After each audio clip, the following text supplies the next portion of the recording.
Bonjour Alexandra Dublanche. Bonjour. Vous êtes vice-présidente de la région Île-de-France, vous êtes une élue Les Républicains de cette région et vous êtes plus particulièrement en charge du développement économique. Et vous avez mis en place une plateforme, un programme, je ne sais pas très bien comment il faut l'appeler, qui s'appelle Entrepreneur Leader. De quoi s'agit-il? Tout à fait. Nous sommes partis du constat qu'un quart des entreprises créées le sont en Île-de-France, mais ces entreprises sont moins riches en emplois et moins pérennes dans le temps, et avec certains publics qui sont un peu tenus à l'écart de cet entrepreneuriat, à savoir les femmes, les personnes qui vivent dans les quartiers politiques de la ville ou encore les demandeurs d'emploi. Donc nous avons mis en place ce programme qui permet un parcours vraiment du créateur-repreneur d'entreprise. Pour ceux qui sont déjà des créateurs, mais pas forcément pour tous ceux qui n'ont pas encore fait cette démarche. Si on commence avant, justement, pour accompagner ceux qui ont un projet, pour les accompagner dans le temps et justement pour augmenter la pérennité et le nombre d'emplois créés in fine. Avec des objectifs très concrets, on passait à 25% de créateurs-repreneurs accompagnés en Île-de-France. La moyenne française est à peu près à 20% et pour l'instant, on est à peine à 12%. Donc c'est environ 15 000. Quand vous dites 12%, ce sont les créateurs d'entreprises, de start-up, comme on dit, qui ont une sorte de tutelle, un parrainage de quelqu'un qui exactement, par des associations, par la CCI, etc. Et comment se fait-il qu'il soit si faible, ce chiffre? 12%, c'est effectivement un créateur sur 10, c'est effectivement très faible. Oui. Et justement, on veut plus les accompagner et également dans tous les territoires. Mais les gens n'ont pas le réflexe, ne connaissent pas. Il y a aussi un problème de lisibilité des dispositifs. C'est ce qu'on essaye de simplifier également. Et ça, c'est le cas dans toutes nos politiques régionales à la région Île-de-France avec Valérie Pécresse, de simplifier, de faciliter l'accès également à ces dispositifs. Et donc, comme je vous le disais, on vise des publics spécifiques, les femmes, qui représentent à peine 39% des publics accompagnés. On veut atteindre 50%, ce qui devrait être la logique. Et également les personnes qui vivent dans les quartiers politiques de la ville, où on est environ à 10%, on veut atteindre 15%. Vous dites un créateur sur 4 seulement en Île-de-France, 27% je crois précisément. Ouais. C'est beaucoup moins que la part de l'Île-de-France dans la création de richesse française. D'où vient ce décalage? Oui, alors on est à peu près à 30% du PIB en Île-de-France. Oui, et effectivement, c'est moins. Et nous, on veut encourager cela. Et c'est tout ce que l'on fait avec Valérie Pécresse à la région pour favoriser cette création d'entreprise. C'est quoi? C'est ces quartiers dont vous parlez, dans lesquels l'accès à ce type d'activité est difficile? C'est lié à d'autres motifs, au fait qu'il y a des très grandes entreprises et pas de place pour les petites? Alors c'est quand même bien plus important que la moyenne française, puisque c'est 20% qui créent leur boîte dans le reste de la France. Donc on est quand même, dans les proportions, on est quand même au-dessus de la moyenne française, ce qui est normal. L'attractivité territoriale est un enjeu évidemment crucial pour la région Île-de-France. Est-ce que la possibilité de créer des entreprises fait partie de ces critères d'attractivité? Tout à fait, c'est ce que nous revenons du CES avec Valérie Pécresse, c'est ce que nous avons essayé de faire. Le CES, c'est le salon de l'électronique à Las Vegas. Consumer Electronic Show à Las Vegas, où nous sommes allés à la fois pour valoriser nos pépites franciliennes, pour les aider à l'export, mais également pour attirer des start-up étrangères à s'installer en Île-de-France. Il y a beaucoup de start-up françaises à Las Vegas, la France s'en glorifie beaucoup.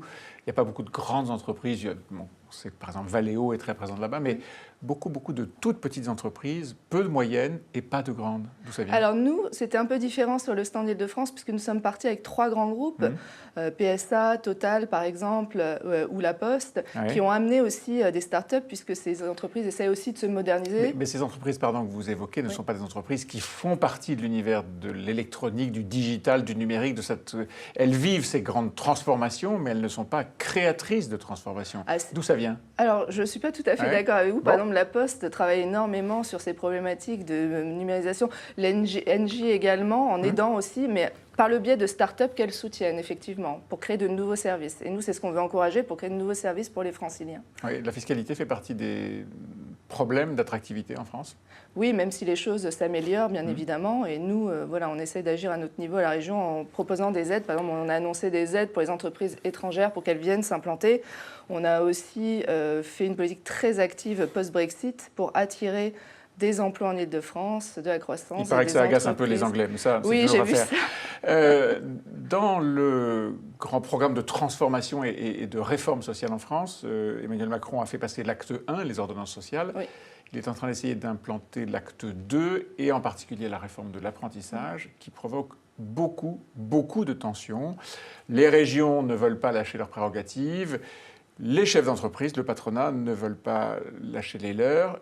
qu'est-ce que les régions ont comme légitimité, à votre avis, par rapport au patronat, c'est-à-dire à des gens qui vont former dans leurs entreprises, des gens qui travailleront ensuite dans leurs entreprises?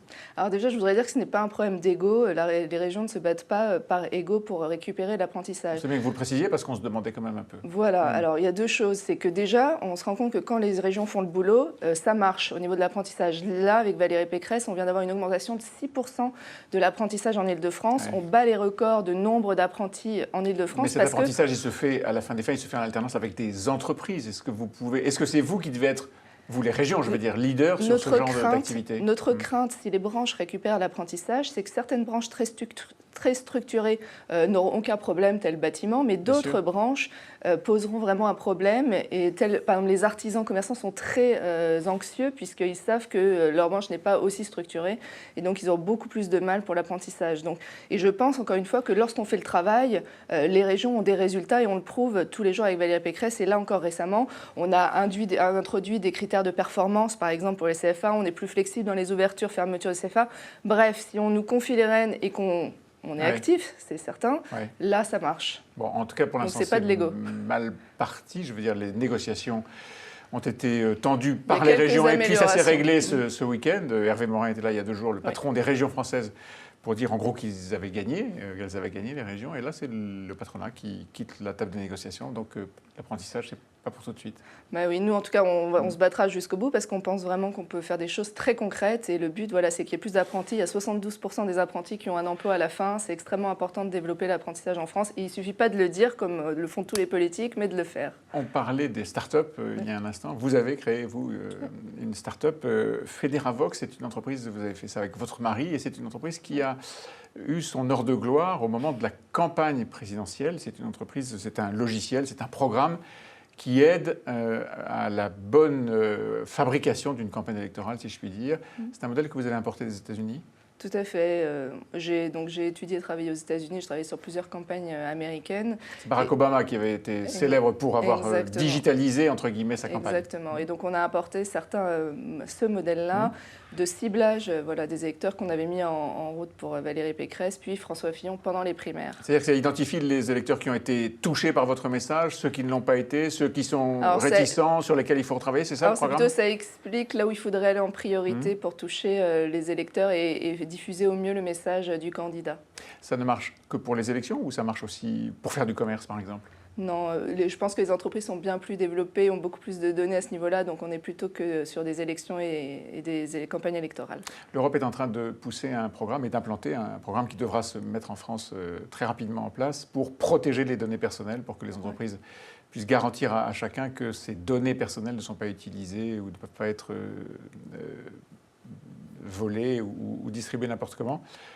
C'est un enjeu majeur? Je pense, et effectivement, il y a une grande différence avec les États-Unis où, par exemple, on parlait de campagne, les campagnes ont 6000 informations à peu près sur chaque personne. Par leur carte bleue, on sait que vous lisez l'Opinion ou tel autre journal, etc. Et je pense qu'en France, voilà, c'est préférable. Bien de limiter ça. Oui.